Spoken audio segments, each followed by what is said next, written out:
My name is Diana. Welcome to my mask tutorial. I sewed through a bunch of mask patterns and researched a bunch of great methods, and I'm here to show you what I learned, sew through my favorite mask pattern with a little modification, and hopefully you leave here feeling encouraged and ready to sew for the students and teachers in your life. Let me quickly tell you the boxes this mask ticks off for me. It's inexpensive. I was looking for a way to do a whole bunch of masks to donate to my local elementary. It's quick to sew. It's a few simple seams and they go really fast once you get going. They're really comfortable. I just couldn't see elementary school students and even teachers going all day or hours at a time with elastic behind their ears, and it just gets itchy and bothers. And I felt like 2 ties, top and bottom, was a lot more comfortable to wear for a long time. The beauty of this mask is that it has 2 channels on the sides with soft, stretchy t-shirt yarn running through it. So it grows across in 2 places, but only has 1 tie. They're low maintenance. They wash up really well, and they stay tied. So hopefully teachers aren't tying and retying masks all day. Another important feature to me is that it has 2 sides, one fun fabric and one plain fabric, so that things don't get swapped inside out during the day. I am choosing not to line these masks with interfacing. I feel like it makes breathing more difficult without the microscopic benefit of an actual filter.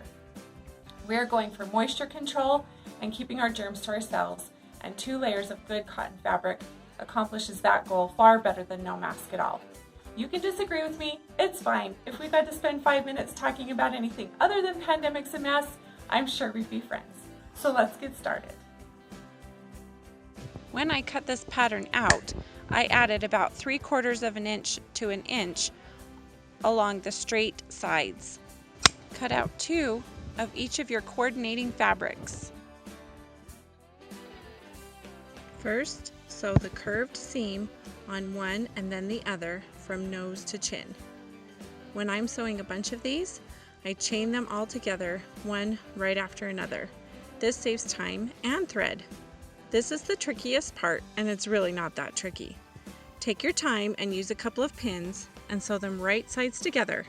Put one seam allowance one way and the other seam allowance the other way. Kiss those 2 stitching lines together, and if you don't pin anything else, pin at least 1 pin right there.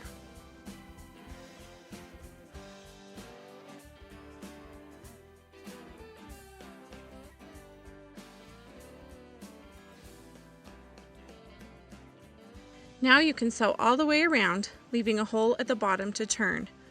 Sew from one side of the opening, pivot at the corners, across the curvy seam of the nose, more pivots, and stop on the other side of the opening.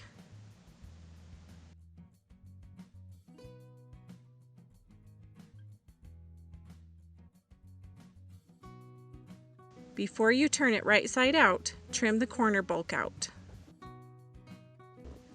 For people who wear glasses, now is the time to add a small piece of pipe cleaner or a paper clip bent into a new shape. I like to add loops on the end to keep it from sliding around, especially in the wash. Then zigzag over it, being sure to stay inside the seam allowance. Then turn it right side out.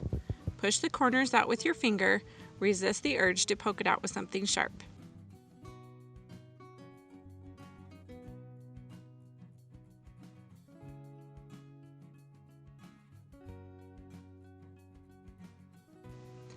Now fold back the straight sides somewhere between 1/2 inch and 3/4 of an inch. Clip or pin it in place on both sides. Tuck in the raw edges at the bottom and pin that too. Sew down the channel on one side, across the bottom very near the edge to catch the turned in seam, and back up the channel on the other side. Whether or not you sew in a pipe cleaner or a paper clip, top stitching across the nose makes it lay funny, so I don't do it.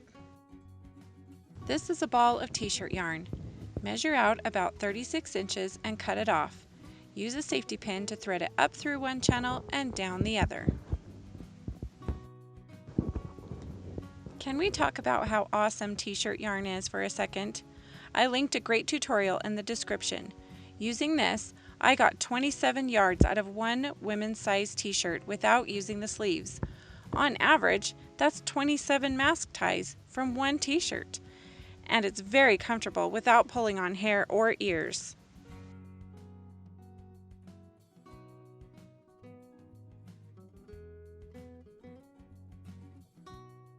As you can see, I threaded mine through so the tie ends up at the bottom. You can thread it through either way.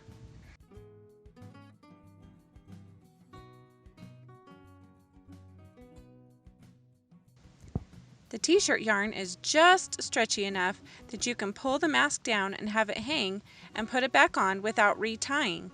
Hopefully this means teachers spend less time tying masks back on. Thanks for watching!